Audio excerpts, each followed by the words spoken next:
प्रिय मित्रों, नमस्कार। ज्योतिषी के कार्यक्रम के हमारे YouTube channel doctor HS. Rawat, हमारा फेसबुक पेज एस्ट्रो टीवी में आपका हार्दिक स्वागत है। मैं हूं डॉक्टर एच.एस. रावत।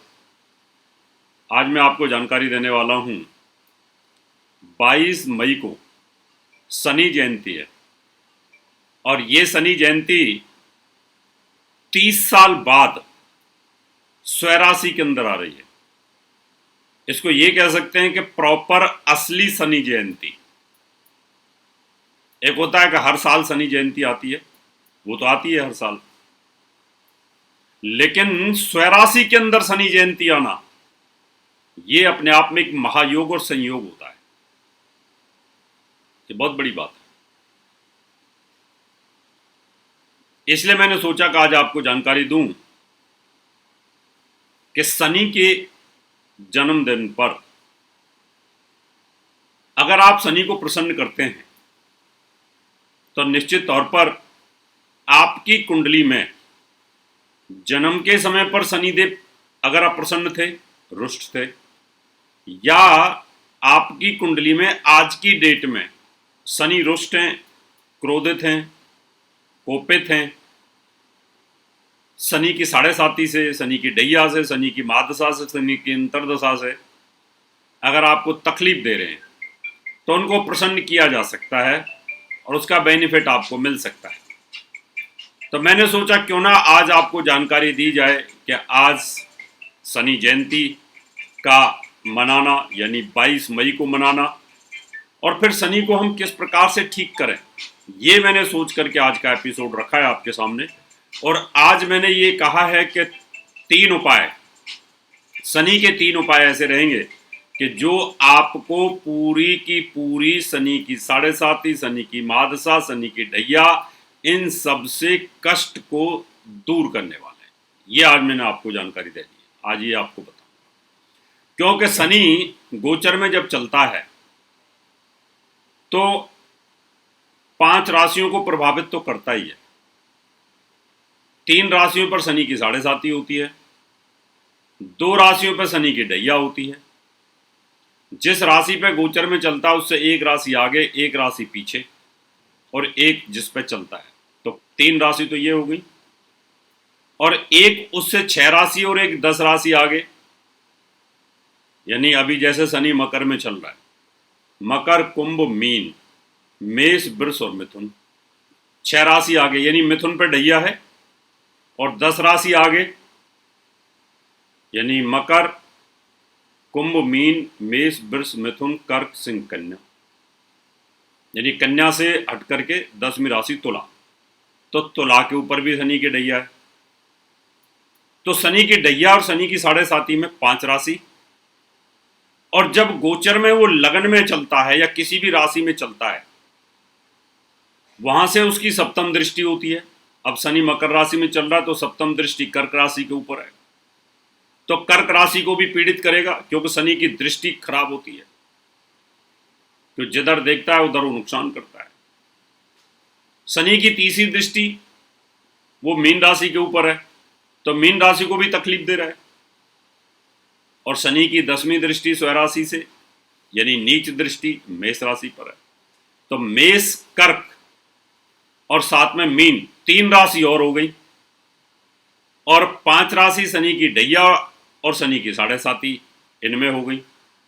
तो 8 राशियों को वो अप्रॉक्सीमेट, टेंटेटिवली कभी कभी गोचर में दुखी करता है। इसलिए शनि कष्ट का कारक है। इसलिए शनि हमें कर्मों का फल इसलिए देता है कि जैसे ही हम बुरे कर्म करते हैं तो उसकी सजा शनि देता है, कोई ना कोई बहाने मारता है। और जैसे शनि ने अच्छे कर्म आपने किए तो शनि स्वराशि में आ जाएगा, उच्च का हो जाएगा, आपके लिए अच्छा करेगा। तो ये 8 राशि हैं जिनको सिर्फ 3 उपाय करने हैं, और उन 3 उपायों से शनि का प्रकोप खत्म होगा। इसका वैज्ञानिक, आध्यात्मिक, वैदिक उपाय मैं आपको बताऊंगा।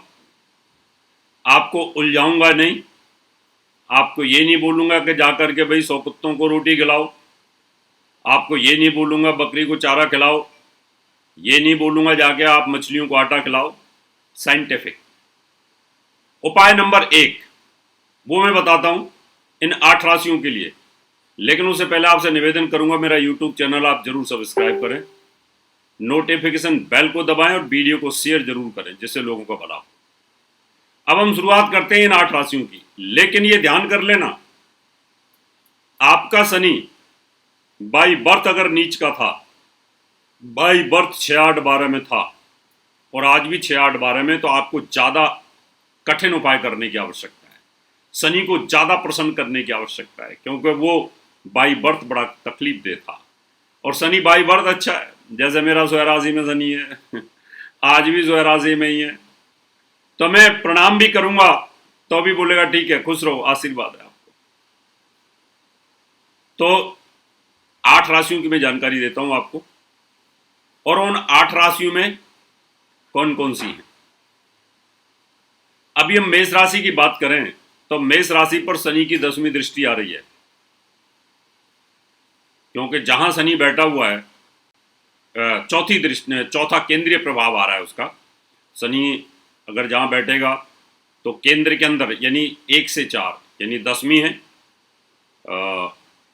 तो वहां से अगर आप देखेंगे तो शनि से, जिसको हम सेंटर इफेक्ट बोलते हैं, तो शनि जहां पर है वहां से वो चौथे प्रभाव भी डालता है।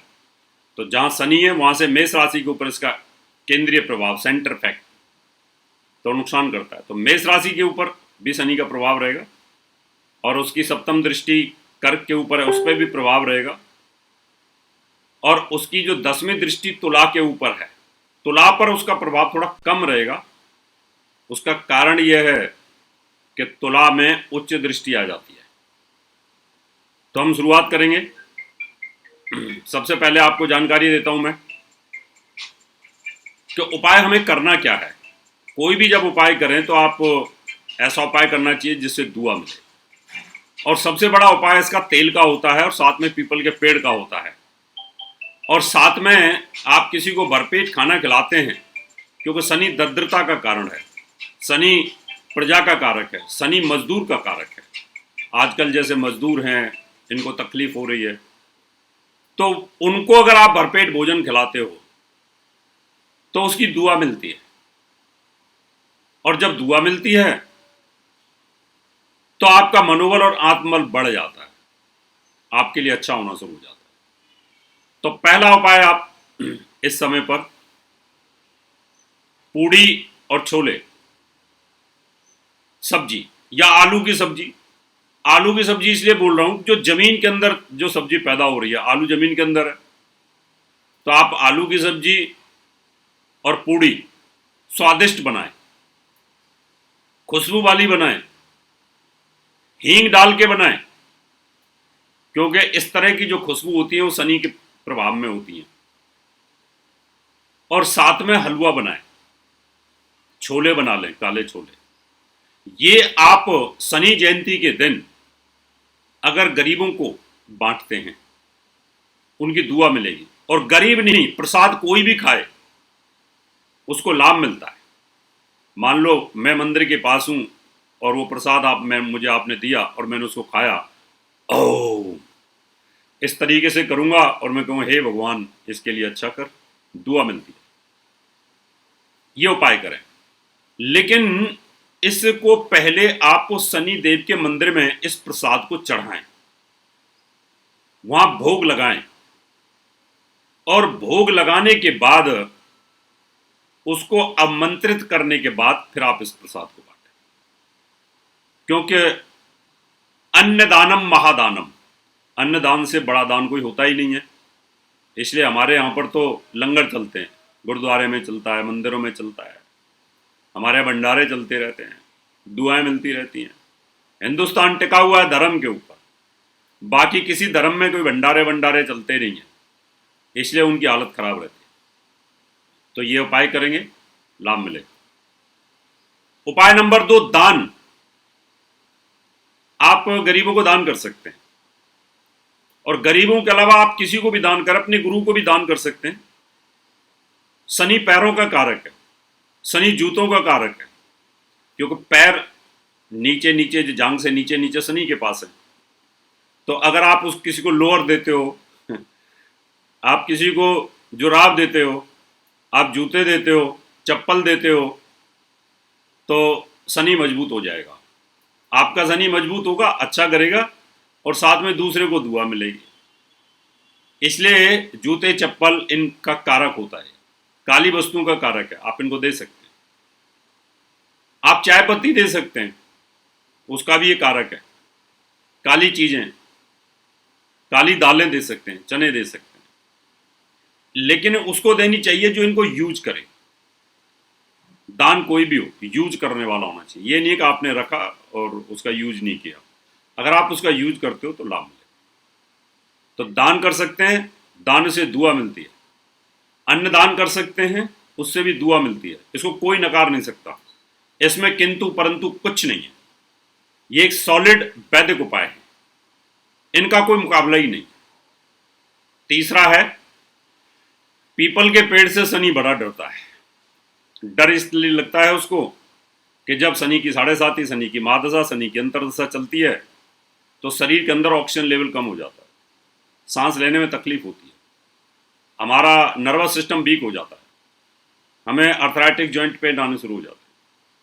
इसको मजबूत करने के लिए हमें ऑक्सीजन की जरूरत होती है और पीपल के पेड़ के नीचे हमें ऑक्सीजन ज़्यादा मिलती है। वो राउंड द क्लॉक ऑक्सीजन देता है। इसकी जानकारी मैंने पहले आपको दी थी। पीपल के पेड़ पर 5 देवताओं का वास होता है। उसकी जड़ में भगवान विष्णु का वास होता है। उसके तने के अंदर भगवान शिव का वास माना जाता है, वो भी विष्णु के रूप में माना जाता है। ऐसे टहनियों पर, पत्तों पर, फलों पर 5 भगवान के वास होते हैं। पीपल के पेड़ के नीचे अगर आप शनि का अभिषेक करते हैं, सिर्फ आप चाहे 1 माला का अभिषेक कर लें, 108 में पूरे ब्रह्मांड की परिक्रमा लग जाती है।